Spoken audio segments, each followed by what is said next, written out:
You write, the feds are coming for extremist gamers. Department of Homeland Security and FBI are in dialogue with Roblox, Discord, Reddit, and others. Ken, is this an attack on all gamers, or are they zeroed in, locked in on extremist gamers? And how do they differentiate? What's going on here? Yeah, well, that depends on how you define extremist. And, the way the federal government defines that, there's not an actual law that criminalizes that. So there's some discretion that they have, and there are a number of ways that they define that. But this is all based on a Government Accountability Office report that was released, I think, last week or maybe the week before. I want to quote from it right now because it summarizes it really nicely. It says, the Federal Bureau of Investigation and Department of Homeland Security have mechanisms to share and receive domestic violent extremism threat-related information with social media and gaming companies.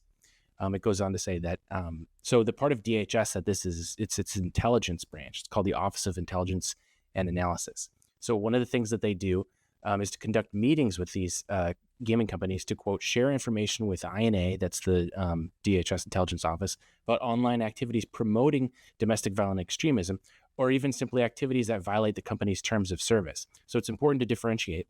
They have reporting mechanisms for what are called true threats, which means a threat to someone's life, which I think makes perfect sense, and I don't think anybody has a problem with that. But this goes beyond that. It goes to encompass what they perceive to be things promoting violent extremism. And you're going to ask, so what does that mean?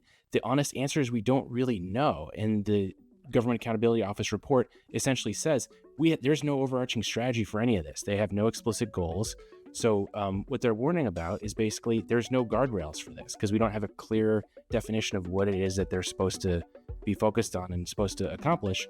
And so the Accountability Office report goes on to say, please put in place some sense of strategy, some kind of explicit, overarching idea of what this project is supposed to accomplish.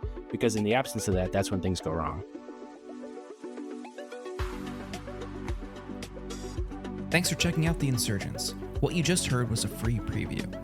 To get access to the rest of this episode, head on over to insurgentspod.com, where you can subscribe for as little as $5 a month. Your support goes a long way to keeping this show going, and as a thank you, you get an extra episode every week. Insurgentspod.com to learn more.